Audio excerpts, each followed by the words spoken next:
లైఫ్లో మనం వేరే వాళ్ళని అంత ఈజీగా జడ్జ్ చేస్తాం కదా.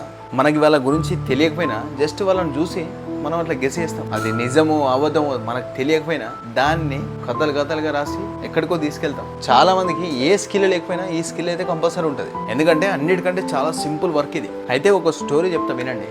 ఒక 25 years అబ్బాయి తన ఫాదర్తో కలిసి ట్రైన్ జర్నీ చేస్తూ ఉంటాడు. అయితే తను విండో నుంచి బయటకు చూసుకుంటూ తన ఫాదర్తో నాన్న చెట్లన్నీ వెనక్కి వెళ్ళిపోతున్నాయి అంటాడు. అప్పుడు ఆ ఫాదర్ కూడా చాలా హ్యాపీగా ఫీల్ అవుతూ ఉంటాడు. వీరితో పాటుగా ఇద్దరు కపుల్స్ కూడా పక్కకు కూర్చొని ఉంటారు. ఆ అబ్బాయిని చూసి ఈ అబ్బాయి ఏంటి ఇంత చిన్న పిల్లల్లా బిహేవ్ చేస్తాడు, ఇతను మెంటల్లీ అన్ఫిట్ కావచ్చు అని వాళ్ళు అనుకుంటా ఉంటారు. అయితే మళ్ళీ కాసేపటికి ఆ అబ్బాయి పైకి చూసుకుంటూ ఆకాశం మన వెంటే వస్తుందని మళ్ళీ చెప్తాడు వాళ్ళ నాన్నతోని. అప్పుడు కూడా వాళ్ళ నాన్న చాలా హ్యాపీగా ఫీల్ అవుతూ ఉంటాడు. అప్పుడు ఆ పక్కన కూర్చున్న ఇద్దరు తన ఫాదర్ దగ్గరకు వచ్చి మీ అబ్బాయి ఇంత పెద్దగా ఉన్నాడు, ఇంత చిన్న పిల్లల చేస్తాడు, ఎవరైనా మంచి డాక్టర్ చూపిస్తే బాగుండు కదా అని వాళ్ళ నాన్నకి ఒక సజెషన్ ఇస్తారు. అప్పుడు వాళ్ళ నాన్న అవునమ్మా నా కొడుకుని డాక్టర్ దగ్గర నుంచే తీసుకొస్తున్నాం, నా కొడుక్కి ఈ రోజే కళ్ళు వచ్చాయి, చిన్నతనం నుంచి తనకి కళ్ళు లేవు, ఈ రోజే తను ఈ ప్రపంచాన్ని చూస్తాడు, ఫస్ట్ టైం చూస్తాడు కదా అందుకే ఇంత ఎగ్జైట్ అవుతాడు అని చెప్తాడు. సో కంటికి కనిపించే నిజాలు ఎన్నో ఉంటాయి. మనం ఈజీగా జడ్జి చేసి మనం రాసుకున్న రాతలన్నీ నిజాలు అయిపోవు.